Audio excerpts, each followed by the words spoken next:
ప్రజాభవన్కి మేడంగా రావడం జరిగింది.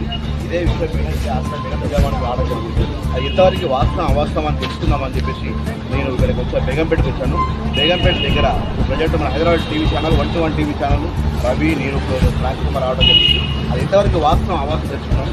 నేను లోపలికి వెళ్ళాలి, గేట్ తాళం వేసిందా, నేను లోపలికి వస్తుంటే ఒక ప్రెస్ మాట్లాడితే ఆ పైన చూపి పైన ఆ వీడియో చూపించాలి, వాళ్ళు లోపలికి బయట పిలవట్లేదు. అది ఎంతవరకు వాస్తవం అవాస్తవం చెప్పండి.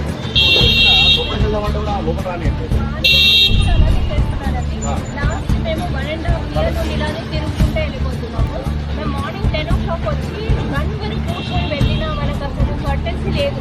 మరి ముసలి వాళ్ళు వస్తున్నారు, వాపస్ వెళ్ళిపోతున్నారు. ఇవాళ థర్స్డే యాక్చువల్లీ ఇక్కడ సంఘటన అనేది లేడీస్ డే అన్నమాట. లేడీస్ మాత్రమే వచ్చి మెడిటేషన్ కోసం కూర్చుంటారు. సో లేడీస్ కూడా లోపలికి మాస్క్ అంటే మేము ఎక్కడ వెళ్ళిపోతాము అని చెప్పేసి ఏ లేడీస్ లోపలికి ఎలా పేరు పెట్టుకున్నారు ఆధ్యాత్మిక విశ్వవిద్యాలయం. ఆ బోర్డు చూడండి, ఆ బోర్డు చూడండి. మనకి మామూలు మనుషులు చెప్తారు అన్నమాట, శాంతిగా ఉండండి, మంచిగా ఉండండి చాలా చెప్తారు. మరి ఇదేంటి మేడం, ఇదేంటి సార్ చెప్పండి. మీరందరూ చూస్తున్నారు కదా, ప్రెస్ ద్వారా చూడండి ఎంతవరకు న్యాయం అంటే చూడండి. నేను ఒక ప్రెస్ రిపోర్టర్గా వచ్చి లోపలికి వస్తామో మాట్లాడదామా అని చెప్తే కూడా లోపలికి రానియట్లేదు. అది చెప్తే అసలు నాకు అర్థం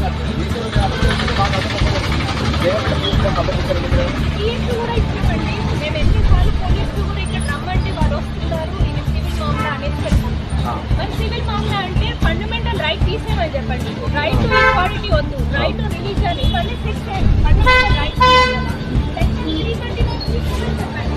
అవన్నీ పెట్టాను ఎందుకు కోసమేమో పెట్టారు. లోపలికి రానియండి. అప్పుడు చూడండి ఒక తాళం, ఆ గేట్కి ఒక తాళం, ఇక్కడ ఒక తాళం, లోపల ఒక తాళం, ఇక్కడ ఒక తాళం, అక్కడ ఒక తాళం, పైన ఒక తాళం. ఎన్ని తాళాలు వేసుకొని కూర్చున్నారు చూడండి. ఇప్పుడు నేను వీడియో చూస్తున్నా, ఈ వీడియో చూడగా పైన పెద్ద మనిషి ఆమె వీడియో చూస్తున్నది. ఆమె చెప్పిన ఫస్ట్ మాట్లాడదామండి, మాట్లాడిన తర్వాత ఏముంది మాట్లాడదాం మేడం అంటే ఆమె లోపల రానియండి. చెప్పండి చెప్పండమ్మా, లైవ్లో చెప్పండి. మీరు ఇక్కడ వచ్చి మేమైతే గుండాగిరి చేయడము అలాంటిది ఏం చేయడం లేదు. 4 వారాల నుంచి వస్తున్నాము. మాకు నీడ బయటనే కూర్చోబెట్టి లోపలికి వెళ్ళి తాళాలు వేసి మా గ్లాసు, మన యోగ క్లాస్ ఉంటుంది 1 o'clock దాకా ఉంటుంది. మేము 1 o'clock దాకా కూడా కూర్చొని మా క్లాసెస్ చేసుకొని మేము వెళ్తాం. మమ్మల్ని లోపలికి అలో చేస్తలేదు. అయినా కూడా మేము బయటనే కూర్చొని భగవంతుని ధ్యానంలో కూర్చొని రానియడం. ఇప్పుడు ఓన్లీ 1 month అయితే ఆల్మోస్ట్ మాకు ఎగ్జామ్స్గా వీడియోస్ అన్ని తయారు చేసి మాకు ఇచ్చి పెట్టేది. మేము చెప్పాము మాకు దాంట్లో సంబంధం ఉండదు. కాకపోతే మాకు అట్లా ఏమి మన వరకున్న పరమాత్మ చూడైతే ఎవరున్నారో ఆయననే ముఖ్యం. అది ఇవన్నీ మాకు ముఖ్యం కాదు. ఆయన చెప్పిన మార్గంలోనే మేము నడుచుకుంటున్నాం. అయినా కూడా మీరు అక్కడ వెళ్తే ఇక్కడ వెళ్తే మీరు రావచ్చు అని చెప్పడం చాలా గలత్. అది మన ఇష్టము. మా డిమాండ్ ఏమి అంటే మాకు ఈ డోర్స్ ఇవ్వాలి.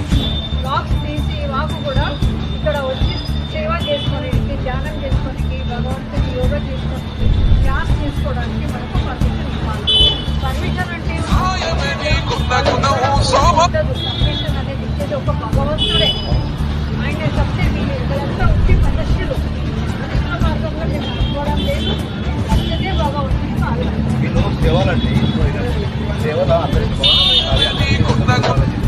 అది వీలే రోడ్డు కాలం అయిపోయింది. వీళ్ళకి ఆశ్రమం లేకుండా అయిపోయింది. చాలా 27th టైం వచ్చాము. రెగ్యులర్గా మేము 1997 మనశ్శాంతి కోసం అనేది మెడిటేషన్ కోసం వస్తుంటే మాకు అశాంతికి గురిస్తున్నారండి. రాని పట్టలేదు, గేట్కి తాళాలు వేసుకుంటున్నారు. మీరు ఇందా కాల్ చేస్తే కూడా రాంగ్ నెంబర్ అని నేను లోపలికి వెళ్ళడానికి అడిగాను. లోపలికి వెళ్ళడం మేడం మాట్లాడదని అడిగితే మాకు కాల్ కట్ చేస్తున్నాను. అవునండి, రాంగ్ నెంబర్ అని పెట్టేస్తారు. మీరు కూడా బాధిస్తున్నారండి. If you look at the board there, it is written as Adhyatmika Ishwara Vishwavidyalaya. It means that Parampitaswara has come to teach the soul knowledge. Now when he has come to teach the soul knowledge, it is irrespective of all religions. All religions can come and take this knowledge. So when all religions can come and take this knowledge, then they have to give us opportunity to enter into the university, and we have that right to learn the knowledge which is given by Supreme Shiva. Now, whatever the knowledge title was given by Shiva, it is equal to everybody. And how can they deny this? If they are really right, they should have the guts to come out and they have to speak with us. What is right, what is wrong, they have to tell us. Then finally we can come to a conclusion that what is actually happening. And even if people who are watching in the media right now, if they have to know what is actually happening, good or right, first of all they should know. These people should come out and talk with us where we are wrong. And why we have to stand here when we are a part of students of this university, why we have to stand here outside? They have to come out and speak, no. If they are not coming and speaking out, that is something they are hiding and something that they don't want to come and talk about us and notice that we are wrong also, they should come and speak with us. And now we have to take the help of media that these people will come out with their ideas and what is that making them to stop us to enter into the university. Okay మీరు last ఏం చేయాలనుకుంటున్నారు? మనకి 100కి phone చేసి పోలీసులు రమ్మంటే వాళ్ళు రావట్లేదు. పిఎస్కి రమ్మంటున్నారు. వాళ్ళకి ఓకే బేగంపేట పిఎస్కి వెళ్ళడం జరుగుతుంది. వెళ్ళి మళ్ళీ పూర్తి చేద్దాము.